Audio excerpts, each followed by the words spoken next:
Dando continuidade a este aprofundamento sobre o matrimônio, sacramento de aliança entre um homem e uma mulher, que nos dias de hoje é tão questionado e por que não dizer profanado pela falta de conhecimento, pela falta de fé daqueles que contraem e por uma mídia que a todo custo luta contra aquilo que é sagrado, fazendo com que a dignidade desta aliança seja jogada na lama. E um juramento se torna um mero contrato, muitas vezes com prazo de validade descrito, mesmo sem o ciente dos noivos. O matrimônio é uma aliança. Uma vez que há um único pão, nós, embora sendo muitos, formamos um só corpo, porque todos nós comungamos do mesmo pão. 1 Coríntios capítulo 10, versículo 17. Assim os maridos devem amar as suas mulheres, como a seu próprio corpo. Quem ama a sua mulher, ama-se a si mesmo. Certamente ninguém jamais aborreceu a sua própria carne. Ao contrário, cada qual a alimenta e a trata como Cristo faz a sua igreja, porque somos membros de seu corpo. Por isso, o homem deixará pai e mãe e se unirá à sua mulher, e os dois constituirão uma só carne. Este mistério é grande, quero dizer, com referência a Cristo e à Igreja. Carta de São Paulo aos Efésios, capítulo 5, versículo de 28 a 32. Vai dizer o Catecismo da Igreja Católica. Segundo a tradição latina, são os esposos quem, como ministro de graça, mutuamente se conferem o sacramento do matrimônio, ao exprimirem perante a Igreja o seu consentimento.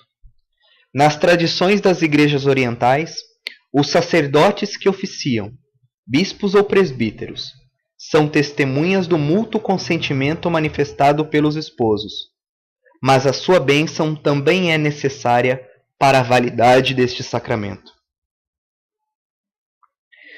Vejam que neste sacramento aqueles que o contraem o fazem diante da Igreja, tendo como compromisso entender que a aliança conjugal é de uma forma semelhante à aliança de Cristo com a Igreja. E a Igreja ela é testemunha desta aliança. O sacramento é realizado pelos noivos e a Igreja assiste e abençoa, como a testemunha de que os noivos se dispõem a amar-se como Cristo amou a sua Igreja e se entregou por ela como um só corpo. Para isso é necessário que os protagonistas, um homem e uma mulher livres, ou seja, sem constrangimento, sem impedimento natural ou eclesiástico e com consentimento, ou seja, eu te recebo por minha esposa, eu te recebo por meu esposo. Isso se faz necessário para que ocorra um matrimônio cristão. Não haver constrangimento, não haver impedimento natural ou eclesiástico e ainda um consentimento por parte de ambos. Diz o Catecismo, o consentimento deve ser um ato da vontade de cada um dos contraentes, livre de violência ou de grave temor externo. Nenhum poder humano pode substituir-se a este consentimento. Faltando esta liberdade, o matrimônio é inválido. Por esse motivo, ou por outras razões que tornem nulo ou não realizado o casamento, a Igreja pode, depois de examinada a situação pelo tribunal eclesiástico competente, declarar a nulidade do matrimônio, ou seja, que o matrimônio nunca existiu. Em tal caso, os contraentes ficam livres para se casarem, salvaguarda as obrigações naturais resultantes da união anterior. Catecismo da Igreja Católica, capítulo 1629. Ou seja, não existe divórcio dentro da Igreja. O que a Igreja pode declarar é que não houve o sacramento, não houve o matrimônio. Se estudando o caso, vendo que há um impeditivo de ordem inatural, ou um constrangimento, ou uma falta de consentimento, ela pode declarar que o casamento é nulo. E os contraentes estão livres para contraírem outro matrimônio, salvo a guarda no caso deles tiverem filhos e ainda deste primeiro casamento, que na verdade não ocorreu, mas essa primeira união, mesmo que eles não se tornem a casar-se como marido e mulher, se tornem um casal novamente, ainda há obrigatoriedade por parte de ambos quanto aos filhos gerados. Mas se há um impeditivo na parte de um ou do outro, por exemplo, um homem que foi casado na igreja, casamento válido, se divorciou e contraiu outro matrimônio também na igreja, conseguiu burlar de uma certa forma os requisitos, e a esposa descobre isso, esse matrimônio é inválido. Caso eles já tenham filhos, os dois vão ter que manter esses filhos, cuidar desses filhos. E se não dá para os dois mais ficarem juntos, primeiro, porque o matrimônio não vai acontecer, vai ser uma união em pecado, ou uma segunda união, que aí vai os afastar dos sacramentos. Mas caso uma das partes não deseje mais ficar junto, já poderia contrair um outro matrimônio sem nenhum tipo de impeditivo. A celebração e a preparação. É por esse motivo que normalmente a Igreja exige para os seus fiéis a forma eclesiástica da celebração do matrimônio. Muitas razões concorrem para explicar essa determinação. O matrimônio sacramental é um ato litúrgico. Portanto, é conveniente que seja celebrado na liturgia pública da Igreja. O matrimônio introduz num ordo eclesial. Cria direitos e deveres na Igreja, entre os esposos e para com os filhos. Uma vez que o matrimônio é um estado de vida na Igreja, é necessário que haja a certeza a respeito dele. Daí a obrigação de haver testemunhas. O caráter público do consentimento protege o sim, uma vez dado, e ajuda a permanecer-lhe fiel. Diz o Catecismo: o exemplo e o ensino dado pelos pais e pelas famílias continuam a ser o caminho privilegiado desta preparação. O papel dos pastores e da comunidade cristã como família de Deus é indispensável para a transmissão dos valores humanos e cristãos do matrimônio e da família. E isto tanto mais quanto é certo que, nos nossos dias, muitos jovens conhecem a experiência de lares desfeitos que já não garantem suficientemente aquela iniciação. O Catecismo vai alertar que é obrigatoriedade das famílias ensinarem os seus jovens a terem consciência do que é um matrimônio cristão.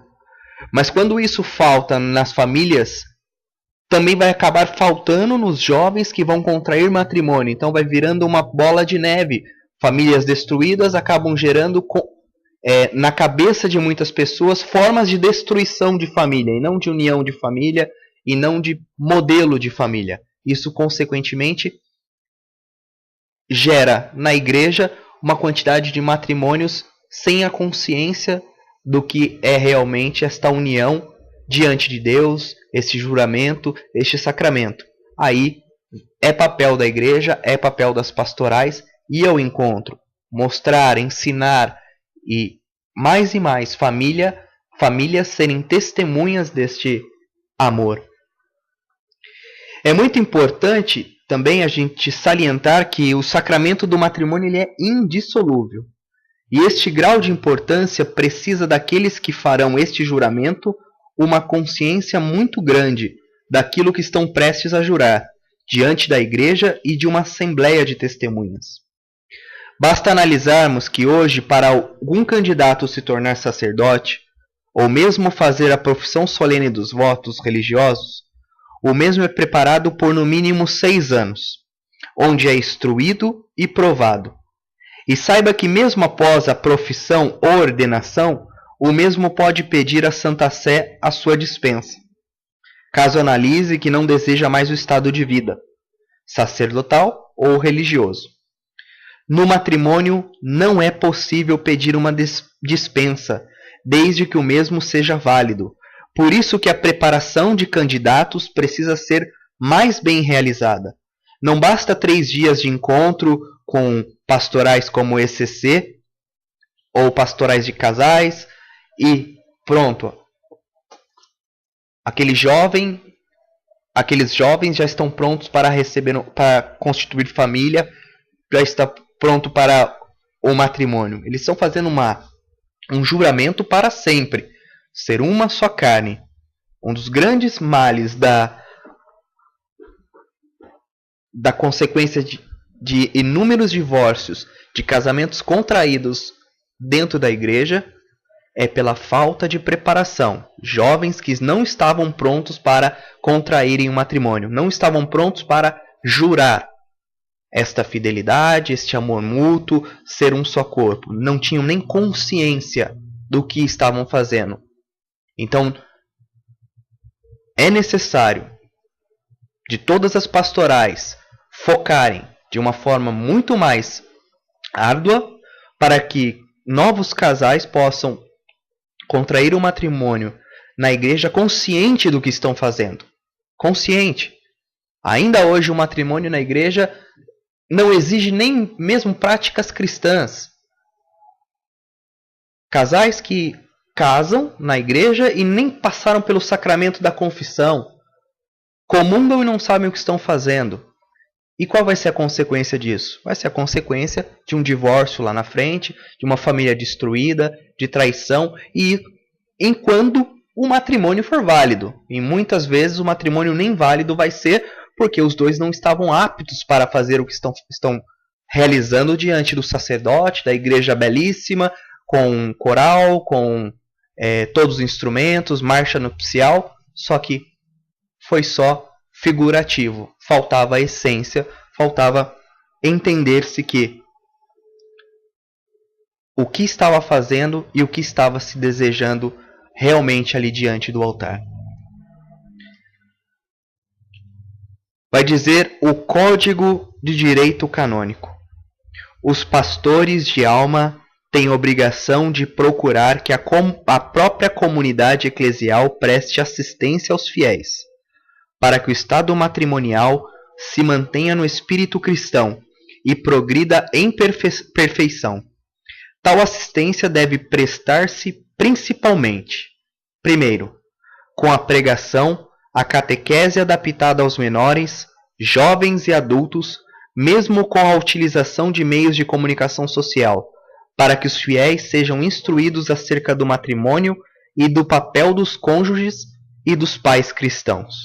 Segundo, com a preparação pessoal para contrair o matrimônio, pela qual os noivos se disponham para a santidade e deveres do seu novo estado.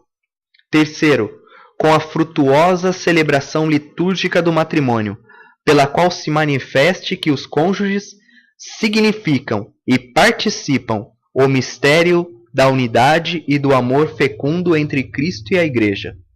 Quarto, com auxílio prestado às pessoas casadas, para que, guardando fielmente e defendendo a aliança conjugal, consigam levar em família uma vida cada vez mais santa e plena. Código de Direito Canônico, parágrafo 1063. O casamento misto. A Igreja Católica, no seu Código de Direito Canônico, leva muito a sério esta questão de casamento de pessoas cristãs, mas de confissões diferentes, em que uma das partes não está em plena comunhão com a Igreja de Roma. Visto que o relativismo pregado por essas confissões ditas cristãs é muito alto, e é comum acontecer de homens ou mulheres que contraíram um matrimônio validamente na Igreja Católica e se divorciaram civilmente, recorrem a um novo matrimônio nessas confissões, e que juridicamente não deixa de ser um adultério abençoado, ou ainda apostataram da fé católica romana e julgam por livre interpretação que os sacramentos da Igreja eram inválidos, e não houve assim a validade de seu primeiro casamento, ou seja, relativismo de conveniência.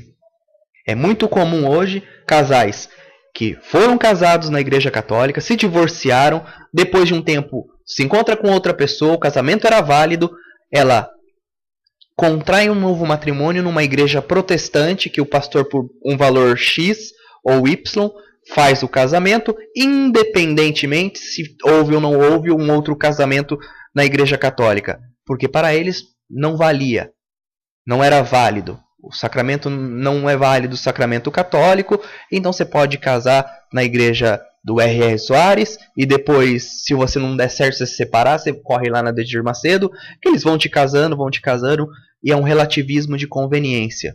Isto é muito comum e tem acontecido muito com muitas pessoas. Deixam a fé católica e professam outra fé para poderem assim contrair um matrimônio ou poderem ser abençoado, como eu disse, num adultério abençoado.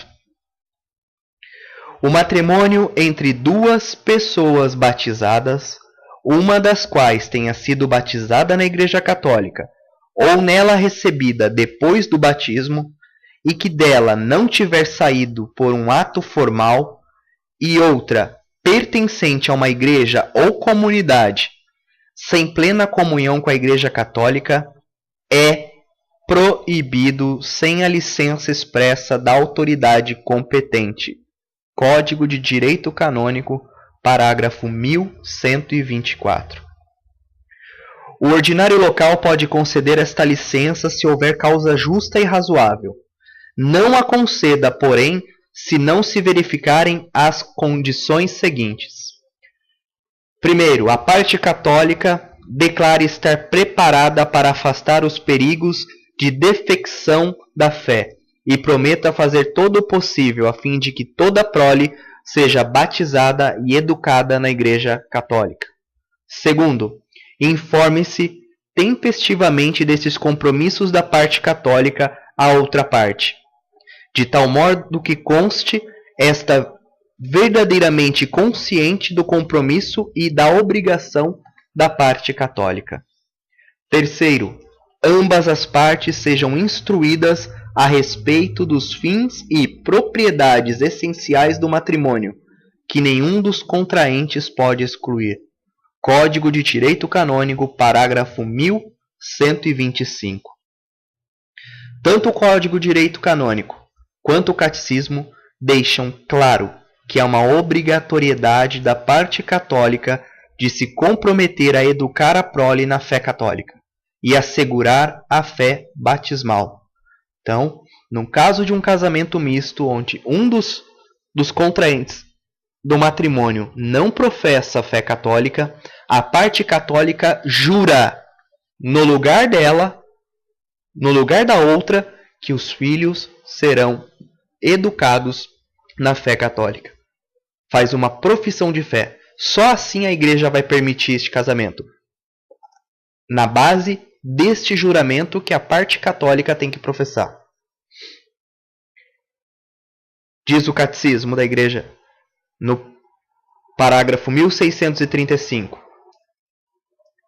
Tanto a permissão como a dispensa supõem que as duas partes conhecem e não rejeitam os fins e propriedades essenciais do matrimônio, e também que a parte católica confirma os seus compromissos, dados também a conhecer expressamente a parte não católica, de conservar a sua fé e de assegurar o batismo e a educação dos filhos na Igreja Católica. Casamento com disparate de culto.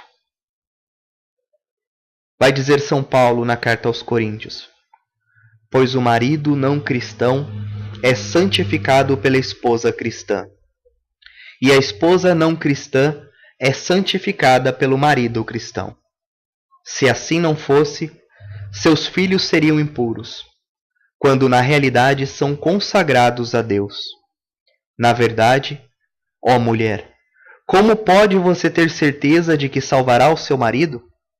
E você, marido, como pode saber que salvará a sua mulher? Primeira carta aos Coríntios, capítulo 7, versículo 14 e versículo 16. Nos casamentos com disparate de culto, o cônjuge católico tem uma tarefa particular a cumprir. Será uma grande alegria para o cônjuge cristão e para a Igreja se esta santificação levar à conversão livre do outro à fé cristã. O amor conjugal sincero, a prática humilde e paciente das virtudes familiares e a oração perseverante podem preparar o cônjuge não crente para receber a graça da conversão. Catecismo da Igreja Católica, parágrafo 1635. A diferença entre matrimônio ratificado e matrimônio consumado. Diz o Código de Direito Canônico no cânon 1061, linha 1.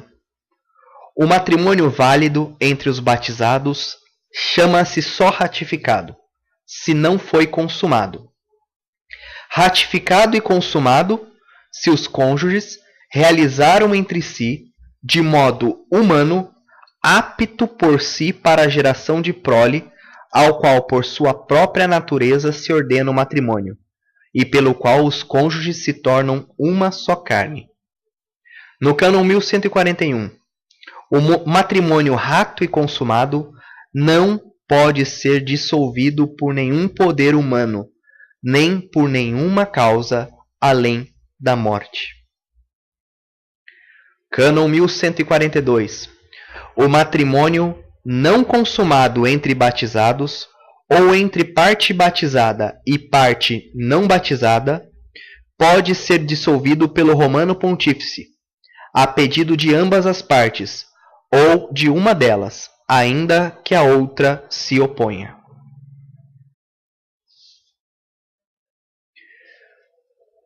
Vamos entender.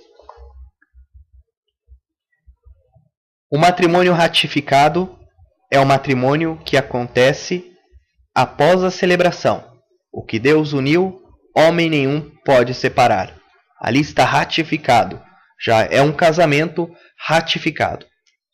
Na núpcias, no ato sexual, quando há a penetração, no ato sexual natural, se consuma o casamento.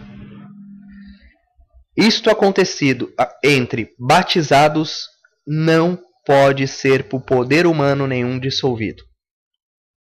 No caso de um matrimônio que ainda não foi consumado, então foi ratificado, mas por algum motivo os dois não conseguem ter o ato sexual ou não querem ter o ato sexual, uma das partes não quer ter o ato sexual, não quer consumar, este matrimônio ratificado pode ser dissolvido pelo Papa, mesmo que uma só das partes queira. É isso que o Código nos assegura. Vamos entender o matrimônio ratificado. O matrimônio ratificado, ratum, já não é qualquer matrimônio de batizados, mas apenas aquele que se realiza entre dois batizados.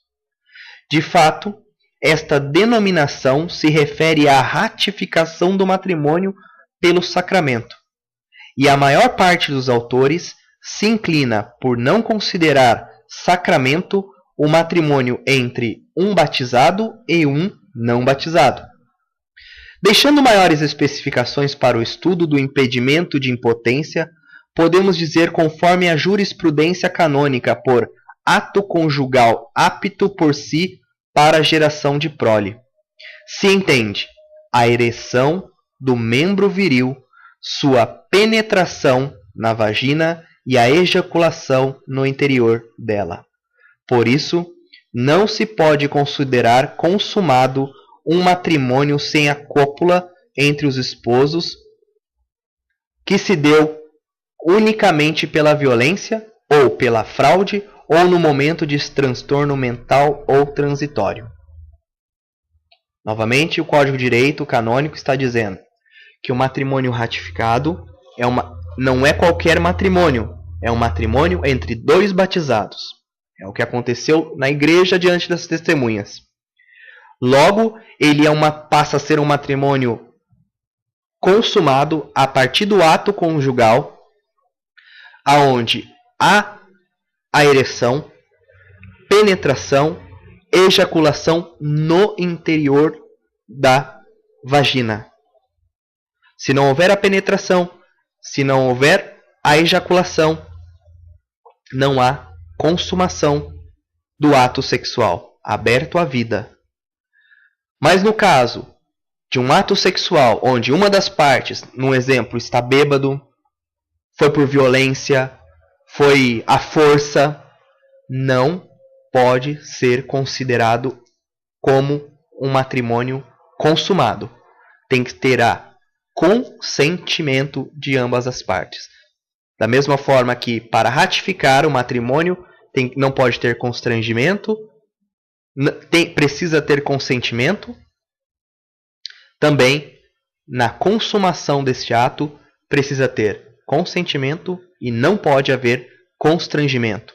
Fraude, força, sob efeito de drogas, de bebida, isso não vai ter consumado o matrimônio, enquanto não houver um ato sexual humano com penetração, ejaculação dentro da vagina, com consentimento e sem constrangimento.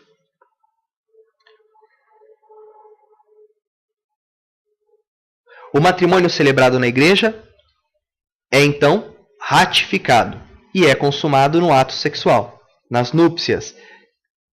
Como eu disse, desde que haja a penetração e a coleta do sêmen. Então fica subentendido que já é válido o sacramento, caso antes das núpcias um dos esposos venha a falecer e só consuma o ato com a cópula e sem interrompimento do coito.